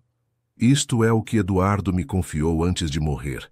Disse que só deveria entregá-lo a Mateus quando fosse absolutamente necessário. Do interior do cofre, extraiu um pequeno disco rígido e uma pasta de couro gasto. Os diários originais de Eduardo e cópias digitalizadas de todos os documentos que recolheu, explicou, entregando-os a Helena. A verdadeira história com nomes e provas. O manuscrito de Mateus é apenas a ponta do iceberg. Helena sentiu o peso daqueles objetos em suas mãos. Não era só informação, era dinamite histórica, capaz de sacudir os alicerces de muitas fortunas e carreiras construídas sobre silêncios cúmplices. Por que os entrega a mim e não diretamente a Mateus? Perguntou intrigada. O olhar de Carmen suavizou. Porque vi como ele olhava para você na festa dos Monteiro, respondeu com simplicidade. Da mesma forma que Eduardo olhava para Laura, a mãe de Mateus. E sei que fará o correto, não só por ele, mas pela verdade. O momento foi interrompido pelo som insistente do telefone de Helena. Era Mateus. Sua voz soava tensa, quase irreconhecível. Congelaram minhas contas bancárias, disse sem preâmbulos. Meu advogado diz que é por uma suposta investigação por fraude fiscal. É completamente fabricado, mas pode levar meses para resolver. Helena olhou para Carmen, cuja expressão confirmou o que já suspeitava. Isso era apenas o começo. Estou com Carmen, informou. Tenho algo importante. Onde podemos nos encontrar? Em nenhum lugar público, respondeu Mateus. Acho que estão me seguindo. Vão ao apartamento do meu amigo Daniel na Lapa. Enviarei o endereço. Ao desligar, Helena sentiu uma mistura de medo e resolução. Sua vida perfeitamente estruturada desmoronava ao seu redor. Sua carreira em perigo, sua reputação manchada, sua segurança comprometida. E, no entanto, em meio a esse caos, sentia uma clareza que nunca antes havia experimentado. Pronta para se tornar uma fugitiva da verdade? Perguntou Carmen, com um sorriso triste que falava de batalhas antigas e cicatrizes invisíveis. Helena guardou cuidadosamente o disco rígido e os diários em sua bolsa. Pronta, respondeu, surpreendida com sua própria determinação. Enquanto abandonavam o apartamento, Helena olhou pela última vez as fotografias de tempos mais simples. Pensou nos edifícios que havia projetado, estruturas perfeitas calculadas para resistir a terremotos e tempestades. Agora, o terremoto era interno, sacudindo os alicerces de sua própria identidade. A queda havia começado. O que ainda não sabia era se teria forças para se levantar quando tocasse o fundo. O apartamento de Daniel, um fotógrafo amigo de Mateus, era um loft industrial em um antigo edifício de fábricas reconvertido. Espaços abertos, vigas de metal expostas, janelões que em outros tempos teriam fascinado Helena de uma perspectiva arquitetônica. Agora, no entanto, só podia pensar em quão vulneráveis os tornavam aqueles amplos janelões, em quantas entradas e saídas o edifício tinha, em quem poderia estar observando-os. Mateus chegou 2 horas depois com aspecto esgotado e uma mochila que continha pouco mais que seu laptop e algumas peças de roupa. Meu senhorio me pediu para deixar o apartamento, explicou, deixando-se cair em um sofá gasto. Aparentemente, recebeu queixas dos vizinhos sobre atividades suspeitas. Helena entregou-lhe o disco rígido e a pasta de couro que Carmen lhe havia confiado. Observou em silêncio como Mateus abria a pasta com mãos trêmulas, reconhecendo a letra de seu pai, tocando as páginas como se fossem relíquias sagradas. Todo esse tempo, murmurou passando as páginas com reverência. Sempre soube que meu pai havia documentado o que acontecia. mas não imaginava que tivesse guardado provas tão concretas. Carmen, que havia permanecido em um discreto segundo plano, aproximou-se finalmente. Seu pai era um homem meticuloso, Mateus, disse com suavidade. Sabia que algum dia seria necessário que a verdade viesse à tona. Só estava esperando o momento adequado. E eu, em minha arrogância juvenil, publiquei aquele primeiro romance sem entender realmente as consequências, refletiu Mateus com amargura. Ele perdeu tudo por minha culpa. Não, corrigiu Carmen firmemente. Ele perdeu tudo por defender princípios que ambos compartilhavam. Nunca culpou você, Mateus. Estava orgulhoso de você. Helena observava essa troca, sentindo-se simultaneamente uma intrusa e uma peça essencial de um quebra-cabeças que havia começado a se formar décadas antes de seu nascimento. A história de Mateus, que havia parecido no início tão afastada de sua vida ordenada, agora se entrelaçava com a sua própria de maneiras que não podia ignorar. Seu telefone vibrou com uma mensagem de Sofia. Precisamos conversar. Urgente. Afastou-se alguns passos para ligar para ela. Helena, onde você está? A voz de Sofia soava genuinamente preocupada. Vieram 2 homens perguntando por você. Disseram que eram da Receita Federal, mas não sei. Havia algo estranho neles. Um calafrio percorreu as costas de Helena. O que queriam exatamente? Perguntaram sobre suas associações profissionais recentes, explicou Sofia. E se eu tinha visto você hoje? Helena, em que você está metida? Helena olhou para Mateus, que revisava os documentos com Carmen, ambos absortos em reconstruir um passado que se recusava a ficar enterrado. É complicado, respondeu finalmente, mas prometo que explicarei tudo quando puder. Por enquanto, se voltarem a perguntar por mim, não se preocupe, interrompeu a Sofia. Disse a eles que não sabia de nada, que fazia dias que não conversávamos. Só tenha cuidado, ok? Ao desligar, Helena sentiu uma opressão no peito. O círculo se fechava. Já não era só a carreira de Mateus que estava em jogo, nem sequer a sua própria. A situação começava a adquirir tons mais escuros, potencialmente perigosos. Retornou ao lado de Mateus e Carmen, que a olharam interrogativamente. A Receita Federal está me procurando, explicou brevemente, ou alguém que se passa pela Receita. Mateus fechou os olhos brevemente, como recebendo um golpe que estivera esperando, mas que nem por isso doía menos. Isso foi longe demais, disse levantando-se com decisão. Vou ligar para Alexandre em Portugal. Ele pode publicar o manuscrito original lá, fora do alcance de Monteiro. E depois me entregarei, assumirei toda a responsabilidade, explicarei que você não tem nada a ver com isso.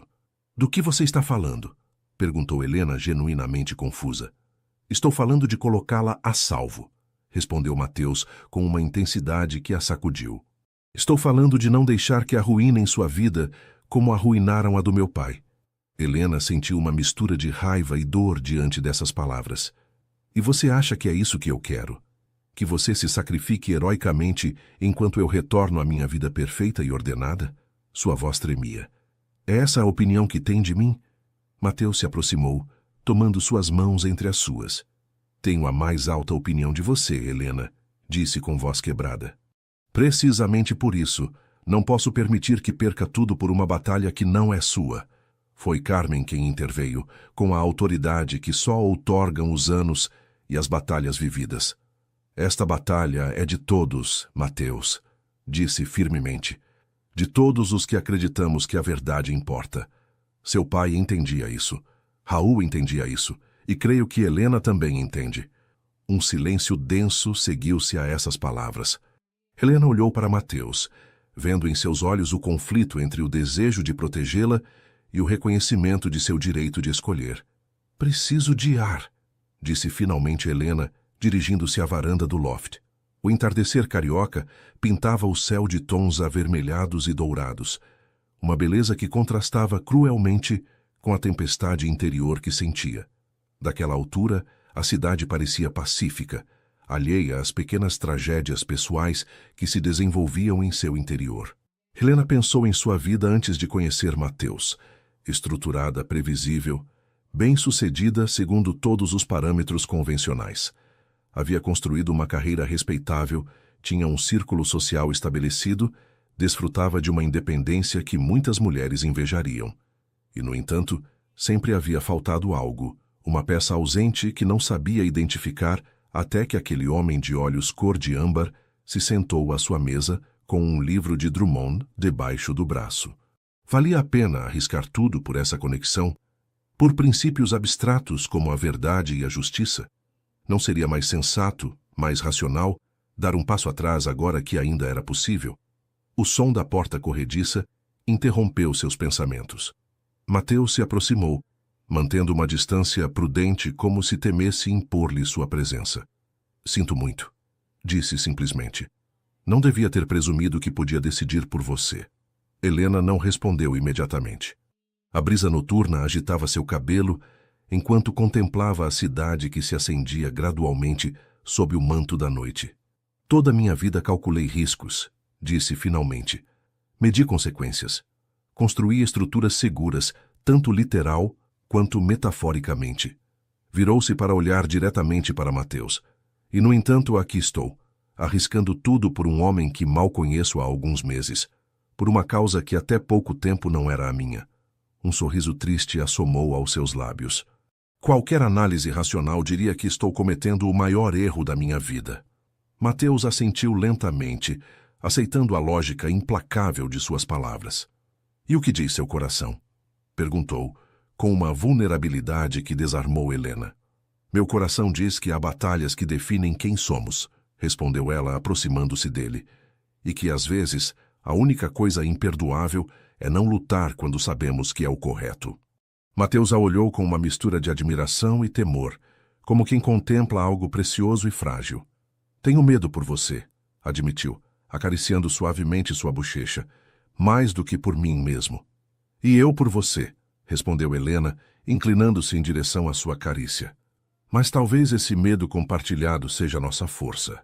Sob o céu noturno do rio, com as luzes da cidade como testemunhas silenciosas, selaram esse pacto com um beijo que sabia a determinação e a vulnerabilidade, a medo e a coragem. Um beijo que marcava o fim definitivo da dúvida e o começo de uma resistência compartilhada. Quando retornaram ao interior do apartamento, onde Carmen os esperava com expressão serena, ambos haviam mudado sutilmente. Já não eram um escritor e uma arquiteta presos em circunstâncias extraordinárias. Eram aliados, companheiros, guerreiros de uma causa que os transcendia. Precisamos de um plano, disse Helena, com a clareza que sempre havia caracterizado sua abordagem profissional. Não basta publicar o manuscrito original. Precisamos expor toda a verdade, com provas que nem mesmo Monteiro possa desacreditar. Carmen sorriu, reconhecendo naquela jovem arquiteta o mesmo espírito indomável que havia admirado em Laura Ribeiro décadas atrás. E eu conheço exatamente as pessoas que podem nos ajudar, disse, sacando um telefone antigo que contrastava com a tecnologia moderna que os rodeava. É hora de despertar alguns fantasmas do passado. Os dias seguintes transcorreram em uma nebulosa de atividade frenética e clandestina. O apartamento de Daniel se converteu em um improvisado quartel-general, onde confluíam pessoas de diferentes gerações unidas por um propósito comum: desmascarar décadas de mentiras cuidadosamente construídas. Carmen havia ativado uma rede adormecida de antigos colegas e amigos, jornalistas aposentados mas com contatos vigentes, advogados especializados em direitos humanos, historiadores comprometidos com a memória histórica. Pessoas que haviam vivido a redemocratização por dentro e conheciam suas contradições e silêncios. Helena, por sua vez, havia aplicado suas habilidades organizativas para sistematizar a informação do arquivo de Eduardo Ribeiro, criando linhas temporais, conexões visuais, mapas conceituais que tornavam compreensível a complexa rede de cumplicidades e interesses. É como projetar um edifício, explicou a Mateus, enquanto trabalhavam juntos, rodeados de documentos e computadores. Só que, em vez de estruturas físicas, estamos mapeando estruturas de poder. Mateus a observava com uma mistura de admiração e remorso. Helena havia perdido seu emprego no escritório de arquitetura, formalmente suspensa até esclarecer a situação, e seu apartamento estava sob vigilância, segundo informara Sofia, que agora atuava como elo discreto com o mundo exterior. Nunca poderei compensá-la por tudo isto, disse uma noite, enquanto compartilhavam um jantar improvisado na varanda. Helena se olhou com severidade. Não estou aqui para ser compensada, Mateus, respondeu com firmeza. Estou aqui porque acredito no que fazemos e porque te amo. Era a primeira vez que verbalizava esse sentimento, nascido nas praias de Portugal e fortalecido na adversidade carioca. Mateus a olhou com uma intensidade que fez com que o resto do mundo parecesse momentaneamente irrelevante. Eu te amo, repetiu ela surpresa com a simplicidade com que essas palavras expressavam algo tão complexo. E não apesar de tudo isto, mas em parte graças a isto, porque você me mostrou uma versão de mim mesma que eu não sabia que existia. Antes que Mateus pudesse responder, foram interrompidos pela chegada de Martim Salcedo, um veterano jornalista investigativo que havia trabalhado com Eduardo Ribeiro nos anos da redemocratização. Temos notícias, anunciou com o entusiasmo de um profissional que recupera a paixão de seus melhores anos.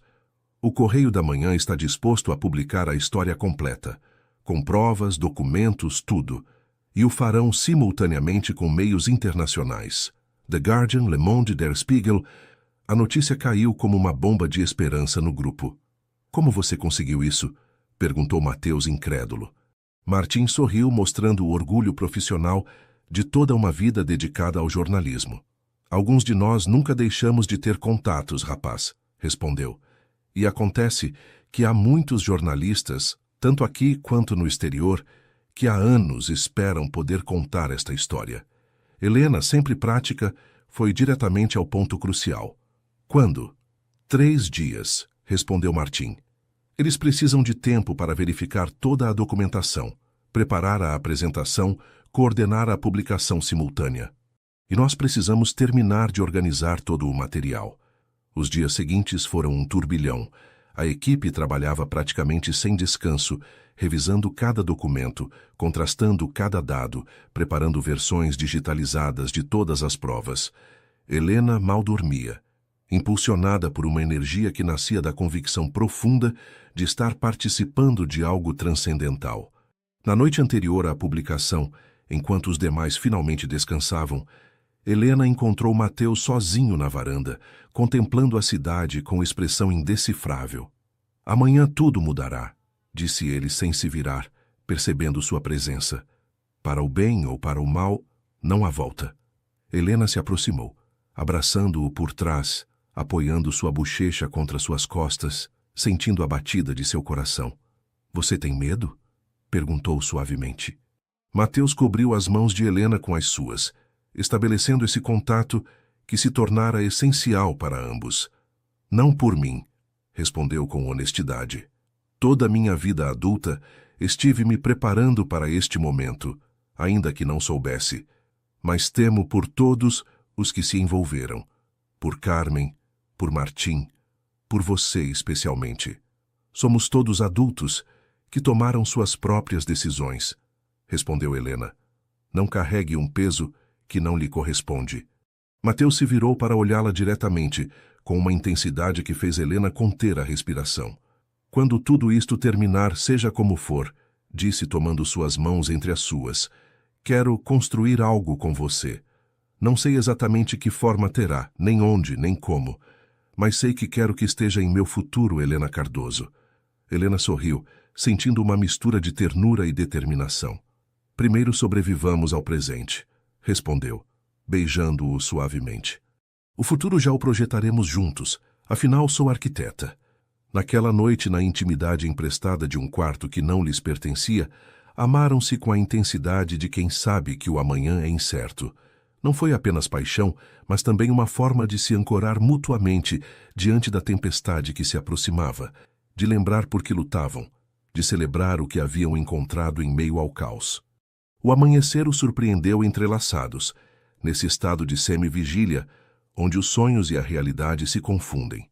O som insistente de um telefone rompeu a breve paz. Era Carmen, sua voz tensa e urgente. Prenderam Martim, anunciou sem preâmbulos. Esta madrugada. E há rumores de que sabem onde estamos. Helena sentiu que o chão se movia sob seus pés. Mateus, ao seu lado, empalideceu visivelmente. Sob quais acusações? Perguntou, embora ambos soubessem que as acusações seriam um mero pretexto.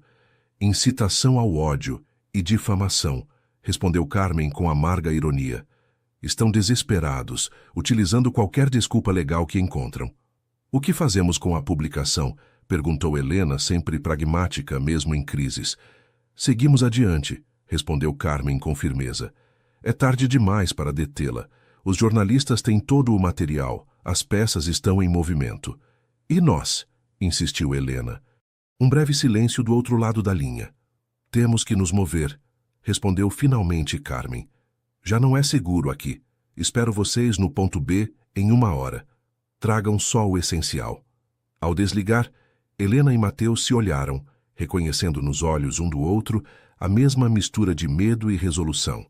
Recolha os discos rígidos e o computador, instruiu Helena, entrando no modo eficiente que havia aperfeiçoado durante anos de gestão de projetos complexos. Eu me encarregarei das cópias impressas essenciais. Enquanto se preparavam freneticamente, Helena experimentava uma estranha clareza mental. Todos os anos de planejamento meticuloso, de atenção ao detalhe, de visão estrutural, adquiriam subitamente um propósito diferente do que havia imaginado. Suas habilidades como arquiteta, sua capacidade para visualizar espaços e processos, convertiam-se agora em ferramentas de sobrevivência. 1 hora depois, com apenas mochilas leves e a informação crucial a salvo, abandonaram o apartamento que havia sido seu refúgio e centro de operações. Na rua, a cidade começava sua rotina diária, alheia ao drama que se desenvolvia em suas entranhas. Aconteça o que acontecer hoje, disse Mateus tomando brevemente a mão de Helena, enquanto caminhavam apressadamente em direção ao metrô. Vencemos. A verdade virá à tona. Helena apertou sua mão, sentindo uma estranha mistura de medo e esperança. A verdade nem sempre liberta, respondeu recordando lições aprendidas ao longo desta viagem inesperada. Mas é o único ponto de partida honesto. Enquanto se submergiam no fluxo anônimo de viajantes matutinos, Helena teve a certeza de que, independentemente do desenlace imediato, nada voltaria a ser como antes, nem para o Brasil, nem para eles. E, estranhamente, essa certeza trazia consigo não apenas apreensão, mas também uma profunda sensação de propósito. Pela primeira vez em sua vida, Helena Cardoso não estava simplesmente projetando estruturas. Estava ajudando a mudar os alicerces de algo muito mais fundamental. O ponto B resultou ser uma antiga casa nos arredores do Rio, propriedade da irmã falecida de Carmen, que permanecia desocupada, mas mantida. Um lugar que não figurava em nenhum registro vinculado às pessoas envolvidas. Um refúgio perfeito para as horas cruciais que se aproximavam. Ao chegar, encontraram Carmen falando tensamente ao telefone. Desligou ao vê-los entrar, seu rosto uma máscara de preocupação controlada. Revistaram meu apartamento, informou sem preâmbulos. Felizmente não havia ficado nada comprometedor lá, mas estão fechando o cerco. Helena deixou sua mochila sobre uma mesa antiga de jacarandá, sentindo o peso da situação em cada músculo de seu corpo. Alguma notícia de Martim? Perguntou, enquanto Mateus configurava rapidamente um laptop. Carmen negou com a cabeça. Seu advogado ainda não conseguiu vê-lo. Invocaram algum tipo de protocolo especial de segurança. Sua voz destilava amargura. Os mesmos mecanismos de sempre, só que com novos nomes. Mateus estabeleceu conexão com uma rede segura que lhes permitiria se comunicar com os jornalistas e monitorar a situação sem serem facilmente rastreáveis. 2 horas para a publicação sincronizada, anunciou, consultando seu relógio. Se tudo sair conforme o planejado. Os 3 compartilharam um olhar carregado de significado. Se tudo sair conforme o planejado, era uma frase frágil naquelas circunstâncias. Um desejo mais que uma expectativa. O telefone de Helena tocou, sobressaltando-os. Era Sofia.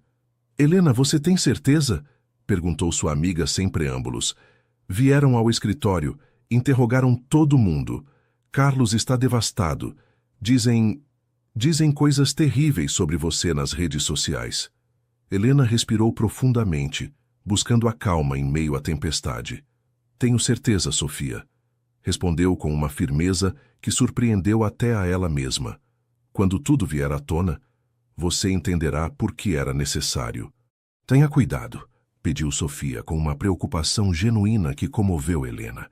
E lembre-se que, aconteça o que acontecer, você sempre terá um lugar para ficar. Ao desligar, Helena sentiu uma onda de gratidão por sua amiga. Em meio ao caos, aquele pequeno gesto de lealdade brilhava como uma luz na escuridão. As horas seguintes transcorreram em uma tensão quase insuportável. Mateus monitorava constantemente os canais de comunicação com os jornalistas. Carmen mantinha contato com sua rede de antigos colegas e aliados. Helena preparava contingências, rotas de fuga, opções alternativas se as coisas saíssem mal. 1 hora, anunciou finalmente Mateus, sua voz tensa, mas determinada. Todos os meios estão prontos. O Correio da Manhã lançará primeiro. Os internacionais seguirão em cascata.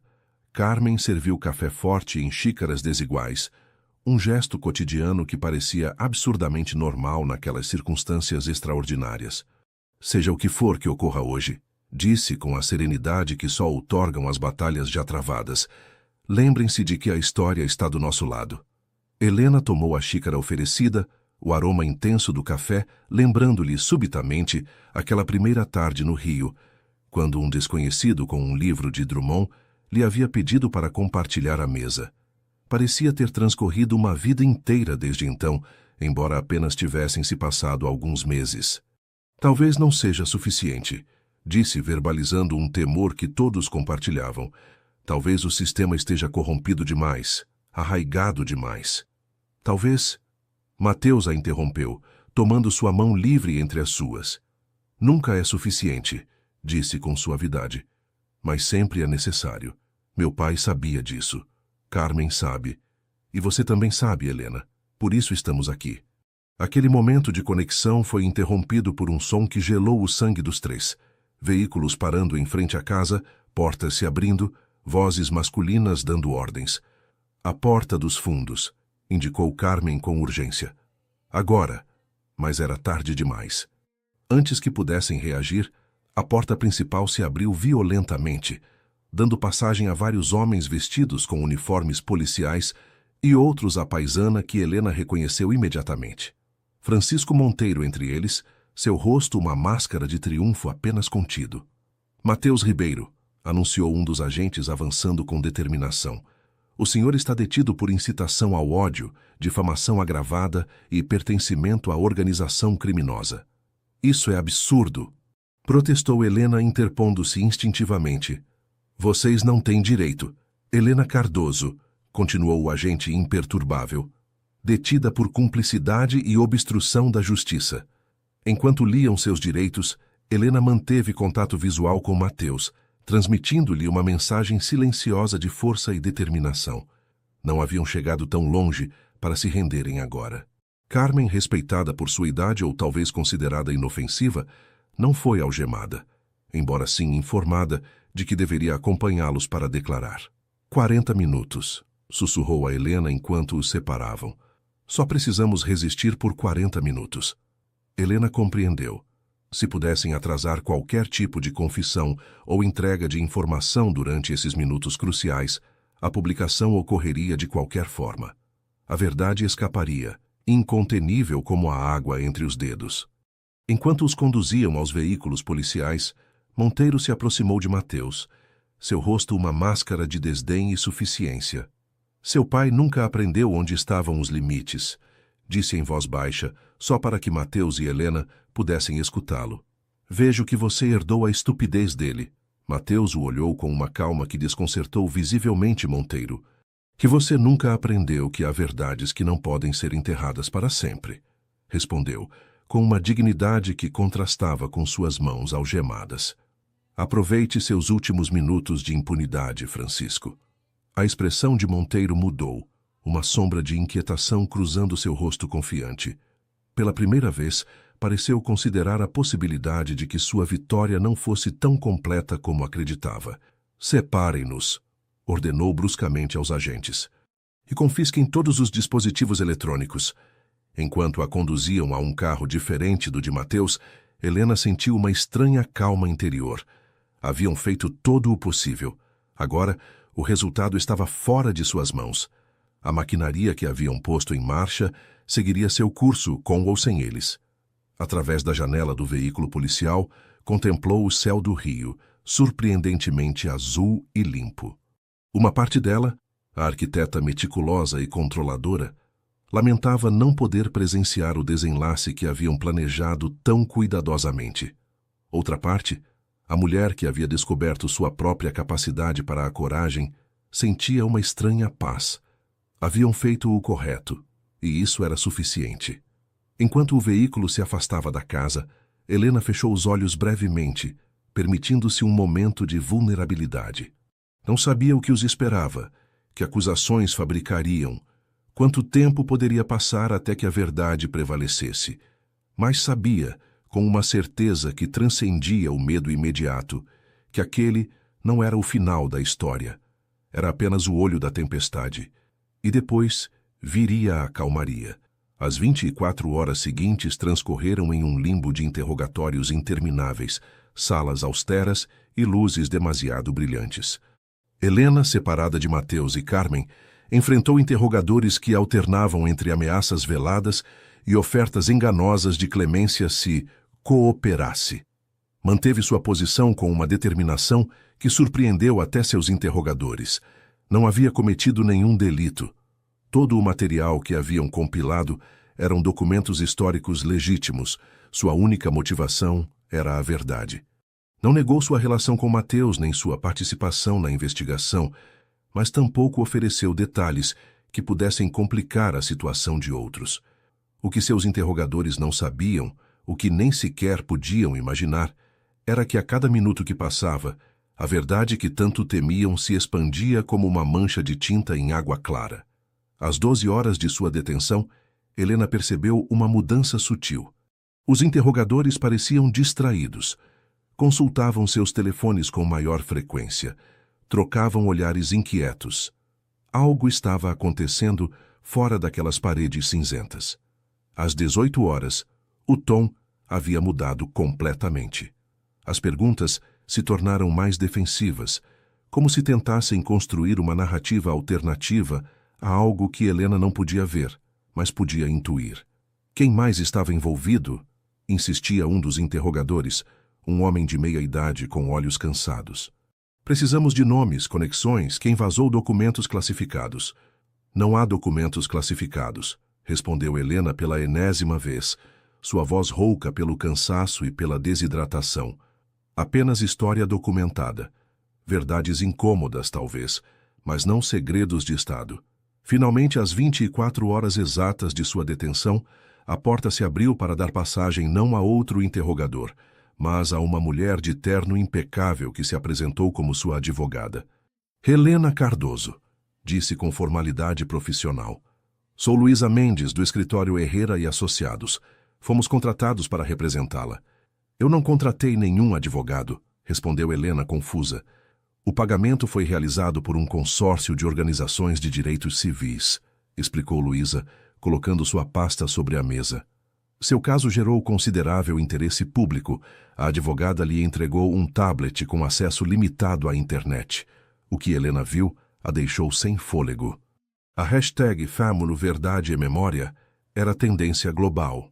As manchetes digitais dos principais meios internacionais mostravam títulos explosivos.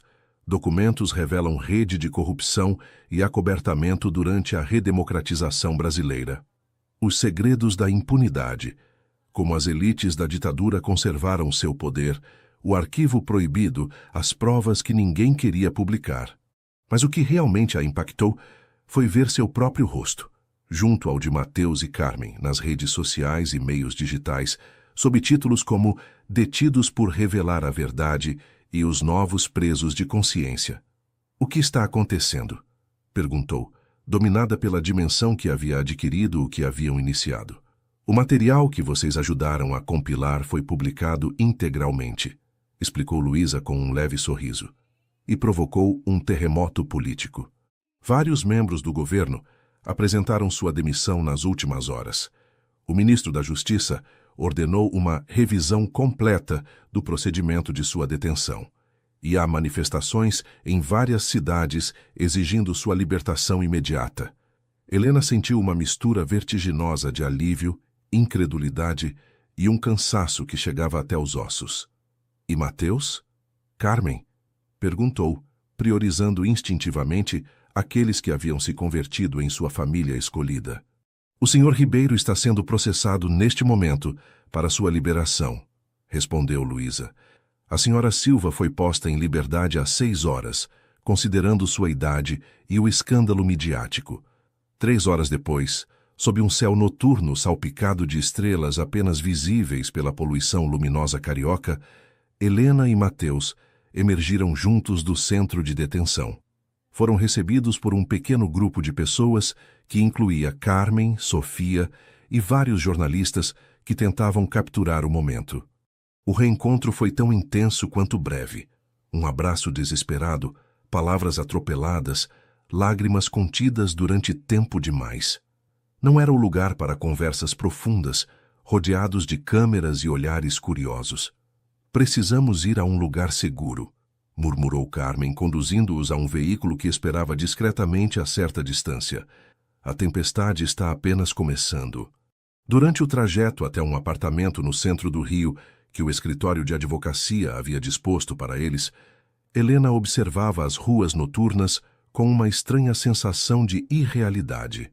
Seria possível que só tivessem passado algumas semanas desde aquela tarde em que Mateus havia se sentado à sua mesa, desde que sua maior preocupação era um projeto arquitetônico e não desvendar segredos de Estado. O apartamento resultou ser um espaço neutro, mas acolhedor, evidentemente preparado às pressas, mas com atenção a detalhes como comida fresca, roupa limpa e dispositivos eletrônicos seguros. Vocês precisam descansar, disse Carmen, uma vez sozinhos os três. Amanhã será um dia ainda mais intenso.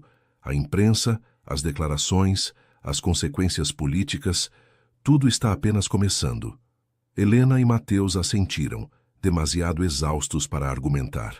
Quando finalmente se encontraram sozinhos no quarto principal, com a porta fechada para o mundo exterior, o silêncio entre eles adquiriu uma qualidade quase sagrada. Conseguimos, murmurou Mateus finalmente, sentando-se na beira da cama com a postura de quem carregou um peso impossível durante tempo demais. Meu pai me estaria orgulhoso. Helena se sentou ao seu lado, tomando sua mão entre as suas, sentindo cada calo, cada linha dessa mão, que havia escrito verdades incômodas e havia segurado a sua através do caos. O que vem agora? Perguntou suavemente. Para nós, quero dizer. Mateus a olhou com aqueles olhos cor de âmbar que haviam sido a primeira coisa que ela notara naquela tarde no café, agora mais profundos, marcados pela experiência compartilhada.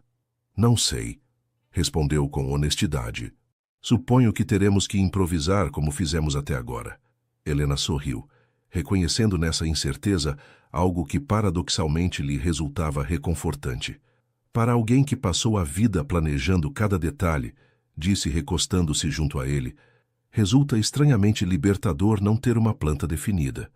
Mateus a abraçou, seus corpos encontrando esse ritmo compartilhado que haviam descoberto nas costas portuguesas e que nem mesmo as celas separadas haviam conseguido apagar. Talvez esse seja o verdadeiro projeto que estamos construindo juntos, murmurou contra seu cabelo. Um espaço sem plantas prévias, definido apenas pelo que decidamos colocar nele. Helena fechou os olhos, permitindo-se finalmente sentir todo o esgotamento, o medo, o triunfo e a incerteza dos últimos dias. Amanhã enfrentariam as consequências públicas de suas ações, as repercussões que apenas começavam a vislumbrar-se. Mas esta noite, neste breve interlúdio de calma, só existiam eles dois e a certeza de terem escolhido corretamente. Lá fora, o rio dormia inquieto, sacudido por revelações que alterariam sua autopercepção como nação. Dentro, na intimidade daquele quarto emprestado, duas pessoas que haviam se encontrado por casualidade e se haviam escolhido por convicção, descansavam finalmente. suas respirações sincronizadas como seus destinos. O amanhecer os encontraria preparados para enfrentar juntos o que viesse. A luz depois da tempestade, com todas as suas claridades reveladoras e seus novos desafios. 6 meses depois, Helena contemplava o entardecer da varanda de uma pequena casa em Paraty. O mar se estendia diante dela como uma promessa infinita, suas águas mudando constantemente de cor sob a luz do sol poente. Às suas costas, o som familiar do teclar rítmico de Mateus, trabalhando em seu novo livro, proporcionava uma trilha sonora reconfortante. Os meses transcorridos desde aqueles dias frenéticos no Rio haviam sido uma montanha-russa emocional e prática. As revelações do Arquivo Ribeiro, como o haviam batizado os meios de comunicação, provocaram um verdadeiro terremoto político e social no Brasil. Comissões de investigação, demissões em cadeia, reformulações legais e um debate nacional sobre a memória histórica que ainda continuava. Francisco Monteiro, entre outros, enfrentava agora acusações formais por obstrução da justiça e abuso de poder. A ironia não escapava a ninguém. Aqueles que haviam tentado silenciar a verdade encontravam-se agora presos nas mesmas redes legais que haviam tentado manipular. Para Helena e Mateus, as consequências pessoais haviam sido igualmente profundas. Convertidos brevemente em símbolos involuntários da liberdade de expressão e da busca da verdade, haviam enfrentado meses de atenção midiática intensa, declarações judiciais intermináveis e a estranha experiência de se verem transformados em personagens públicos. O escritório de arquitetura de Helena havia retirado sua suspensão, com desculpas apenas veladas, oferecendo-lhe retornar com condições melhoradas. A editora brasileira de Mateus, antes temerosa, agora competia com outras para publicar não só seu romance original, mas também um ensaio sobre toda a experiência. No entanto, após a tempestade, ambos haviam sentido a necessidade de um espaço próprio para processar o vivido, para reconectar com o essencial. A pequena casa frente ao mar em Paraty, adquirida com os adiantamentos editoriais de Mateus e as economias de Helena, havia se convertido nesse refúgio. O som de passos interrompeu seus pensamentos. Mateus saiu para a varanda com 2 taças de vinho branco local. Seu rosto mais relaxado do que Helena o havia visto em meses. Finalmente terminei o capítulo, anunciou, entregando-lhe uma taça. E justo a tempo para o espetáculo. Apontou para o horizonte, onde o sol começava seu descenso cerimonioso até o oceano, pintando o céu de tons impossíveis. Carmen respondeu, perguntou Helena, aceitando a taça e o beijo suave que a acompanhou. Chega na quinta-feira, confirmou Mateus, sentando-se junto a ela no banco de madeira que haviam construído juntos. Diz que está farta do circo midiático e que precisa de ar limpo e conversas honestas. Helena sorriu, imaginando a indomável mulher mais velha fazendo a longa viagem até Paraty, seu espírito aventureiro intacto apesar dos anos e das batalhas. Você avançou com as plantas? Perguntou Mateus, apontando para a mesa de trabalho visível através das portas de vidro, onde se desdobravam esboços e desenhos técnicos. Helena assentiu, um brilho de entusiasmo iluminando seus olhos. Depois de meses de incerteza profissional, finalmente havia encontrado um projeto que ressoava com sua nova perspectiva vital, a renovação de um antigo edifício em Paraty para convertê-lo em um centro cultural e arquivo histórico. O conceito está quase definido, explicou gesticulando com a paixão que sempre emergia quando falava de arquitetura. Um espaço que honre o passado sem ficar preso a ele, transparente, mas com áreas de introspecção, aberto à comunidade, mas que proteja a intimidade necessária para o aprendizado. Mateus a observava com uma mistura de admiração e amor que ainda a desarmava por completo. Soa exatamente como o que tentamos construir aqui, comentou, abarcando com um gesto a casa e suas vidas entrelaçadas. Um equilíbrio entre memória e possibilidade, entre o que fomos e o que podemos ser. Helena apoiou sua cabeça no ombro de Mateus, contemplando como o sol finalmente tocava o horizonte, convertendo o oceano em um espelho de fogo líquido. Às vezes me pergunto como seria minha vida se naquela tarde você não tivesse se sentado à minha mesa, confessou em voz baixa. Se tivesse escolhido outro café, outra varanda. Mateus entrelaçou seus dedos com os dela, esse gesto cotidiano que se havia convertido em sua âncora compartilhada. Prefiro pensar que teríamos encontrado outra forma de cruzar nossos caminhos, respondeu. Que algumas pessoas estão destinadas a se encontrar, não importa quantos desvios tomem. Helena sorriu, reconhecendo o romantismo incurável do escritor que havia irrompido em sua vida ordenada e a havia transformado irrevogavelmente. A arquiteta prática em mim duvida dos destinos predeterminados, respondeu brincalhona. Mas a mulher que aprendeu a viver com incerteza quer acreditar que você tem razão. O sol desapareceu finalmente, deixando atrás de si um resplendor persistente que se resistia a ceder ante a noite iminente. Nesse momento suspenso entre o dia e a escuridão, Helena sentiu uma clareza que ia além das palavras. Recordou a mulher que havia sido antes, competente, respeitada, segura em seu domínio profissional, mas encerrada em estruturas autoimpostas. Reconheceu a mulher que era agora, mais flexível, mais valente, mais disposta a habitar as zonas cinzentas da existência. E vislumbrou a mulher que poderia chegar a ser, uma que integrasse a precisão da arquiteta com a coragem da ativista, a racionalidade da planejadora com a paixão da amante. Em que pensa? Perguntou Mateus, notando seu ensimesmamento. Nos espaços que habitamos, respondeu Helena, sua mente fazendo essas conexões que sempre haviam sido sua fortaleza como arquiteta.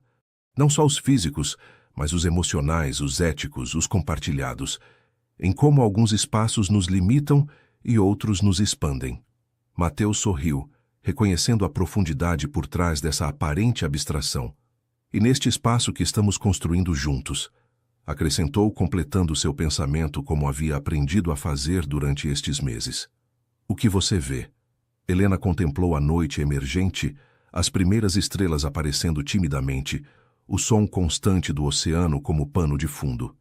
Pensou nas plantas sobre sua mesa de trabalho, no manuscrito de Mateus tomando forma dia a dia, nas mensagens regulares de Carmen e Sofia desde o Rio, nos novos amigos que estavam fazendo nesta terra de exílios e retornos.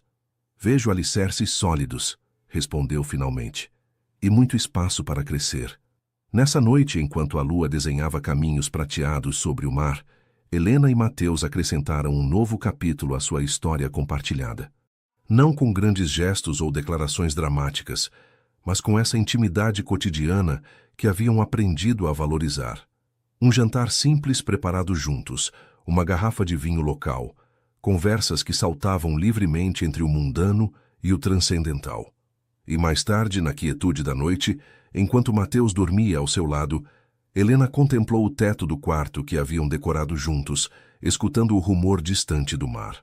Pensou em todos os edifícios que havia projetado ao longo de sua carreira, estruturas elegantes, calculadas para resistir a terremotos e tempestades.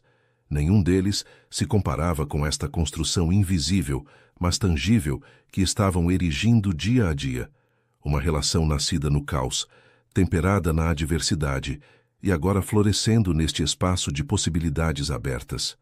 Mateus se moveu em sonhos, buscando instintivamente sua mão.